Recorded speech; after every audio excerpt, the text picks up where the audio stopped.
my dear friends, you must be getting lot of notification about tax due dates, right?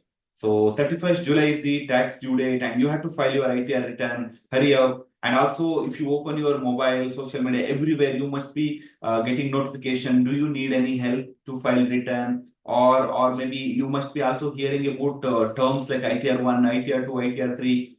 So I'm sure you would have got confused a lot. So whether I have to file my return by 31st only, or will I have some extension? Can I file it later? Or if you are an entrepreneur and do I also need to file my return before 31st July only, or will I have some extra time to file my return? So these kind of lot of questions must be running in your mind. So don't worry, I'm here to give solution to all these basic questions. And in fact, I made this video for those people who have a lot of questions on these aspects only. So my name is Ganesh Shetty. By profession, I'm a chartered accountant and I'm the co-founder of a edtech called FinCurious. Now, what I'm going to do, I will give you a basic idea about how exactly you should think about certain basic terms. And also I will give you a detailed explanation of these due dates as well as the ITR forms, right? So let us understand first, what is this ITR filing? So income tax return filing is the process wherein you are going to declare your income for the last financial year or previous year in the assessment year to the government, and you will also pay tax on it as per the applicable rate, and then you are going to submit that particular return. This process is called income tax return filing. Okay. Before we get into this particular detailed understanding, let us understand a basic definition. What is this previous year and what is the assessment year? The previous year is year in which you have earned income, also called as financial year. We start from 1st April and ends on 31st March. Okay, this is the year of that particular year coverage, right? So in the year we are in today, for example, we are today is the date 12th July, right? So 12th July falls on a year, financial year, if per se, if you see, which start from 1st April 2024 to 31st March 2025. So that's the financial year we are in right now. But this is also an assessment for the assessment year for the financial year previous year of 23-24, 2023-24. So 2023-24, whatever income you earn, you have to file the return in the assessment year 2024-25 before 31st July for few cases. And many other due dates also there. Let's discuss that in detail in the later part of this video. So whatever income you earn during the previous year or financial year 2023 to 24, that means 1st April 2023 to 31st March 2024, you have to file your return in the assessment year 2024-25. So starting from 1st April 2024 to 31st March 2025, various due dates are there. Let us discuss case to case basis.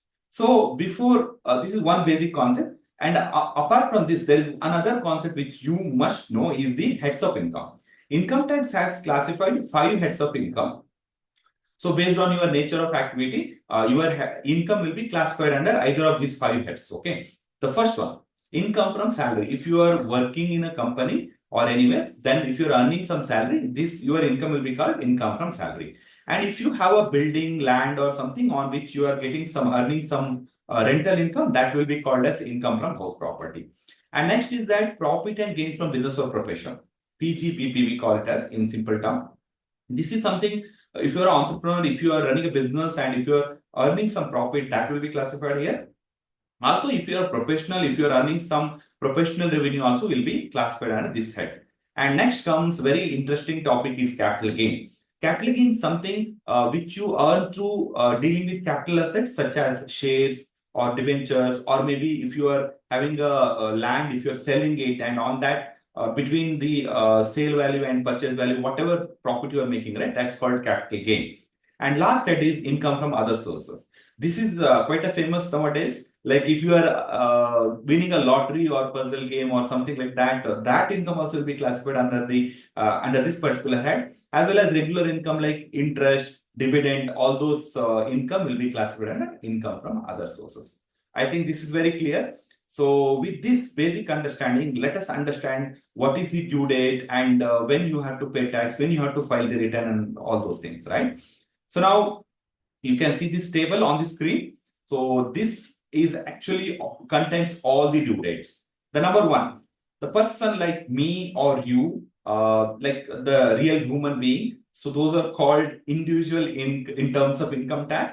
So individual as well as HUF. Like basically it's a Hindu undivided family business. So in that case, and also AOP, Association of Person, Body of Individuals, BOI, for all these category, the due date is always 31st July of the assessment year, right? In this financial, in this context, if I speak, so whatever income you earned in the financial year 23-24 or previous year 23-24, you have to submit your return before 31st July of assessment year, that is 2024 and 25, right? So let us understand next due date, business.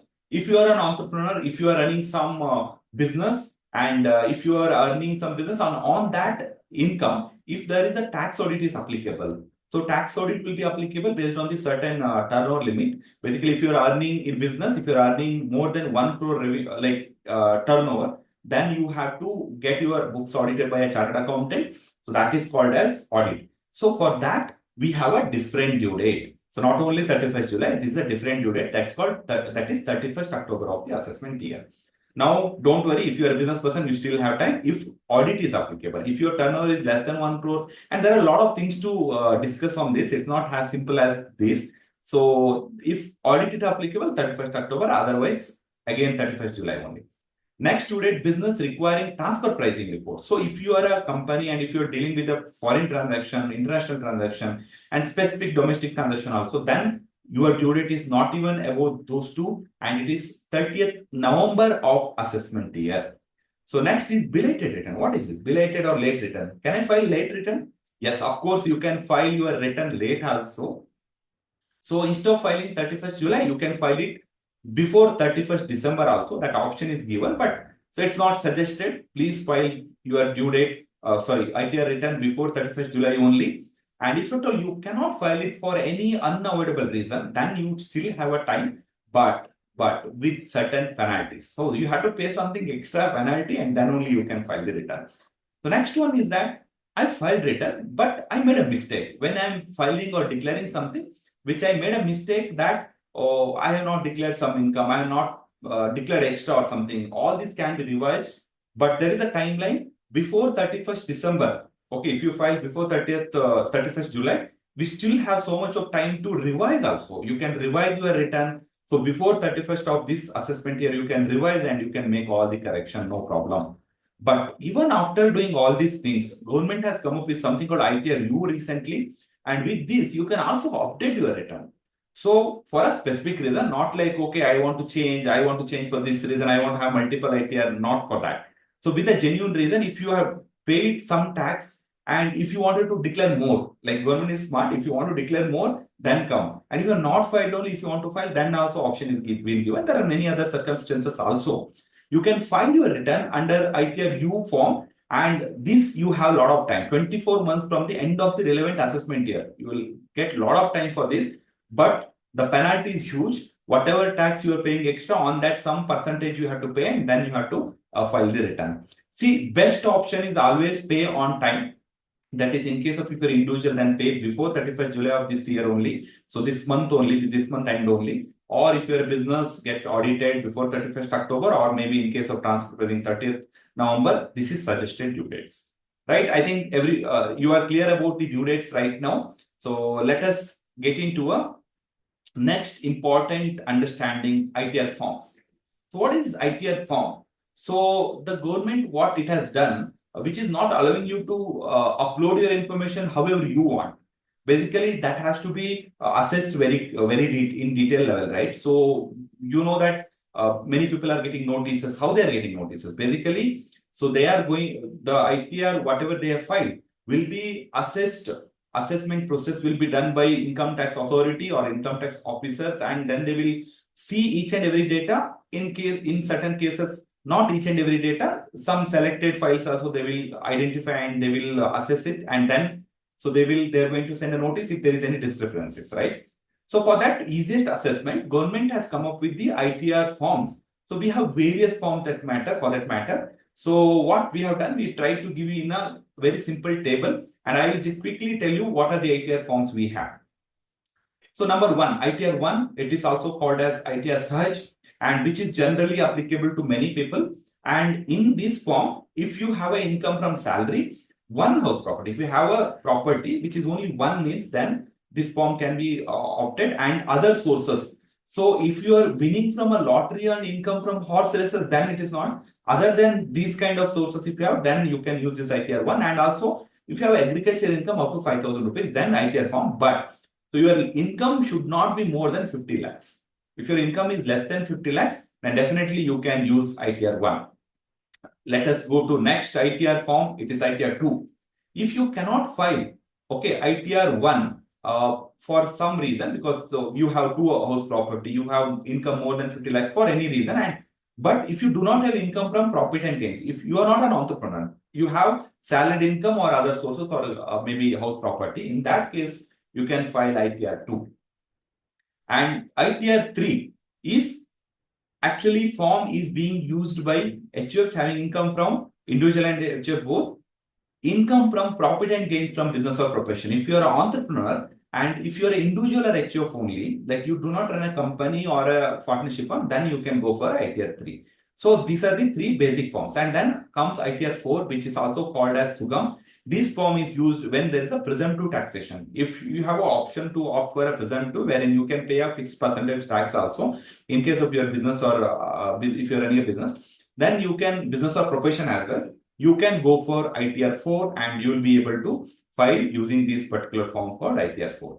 And then comes ITR 5, and this is basically used by partnership firm, LLP, AOP, body of individuals, artificial judicial person, and trust and investment funds. All these things also can use this ITR form, right? And next comes ITR 6. ITR 6 is filed by companies. So only companies. For a company specifically, there is a form called ITR 6. Other than companies claiming exemption under section 11. So company is not into charitable or religious activity. In that case, if it is a commercial entity, domestic companies, foreign companies, all these people can use ITR 6 and file the ITR return. And last ITR form we have is ITR 7. This is filed by trust, companies trust, basically excluding, so which is excluding from paying income tax to report to their income. So this is basically business or companies and trust filed form, which is called ITR 7. So I think everything is clear. So we have total 7 ITR forms. So this is to be filed based on your applicability. So based on your income sources, as well as based on your legal entity. If you are an individual, different form. If you are a company, different form. If you are a partnership firm, different form. So based on your income also, you have to decide. So the ITR form, you have to file your return. So one thing which is very clear, if you know that all these things, and if you are sure that, okay, I can upload my information correctly into the ITR portal, and if you can file, then please proceed. You can log in and you can file. And before that, please have a set of documents ready for you, as well as you should also properly calculate income tax, how much you have to pay and everything. And for an employee, you will also have form 16. You can actually take that as a base, and then you will be able to upload ITR form. ITR 1 is applicable in these cases.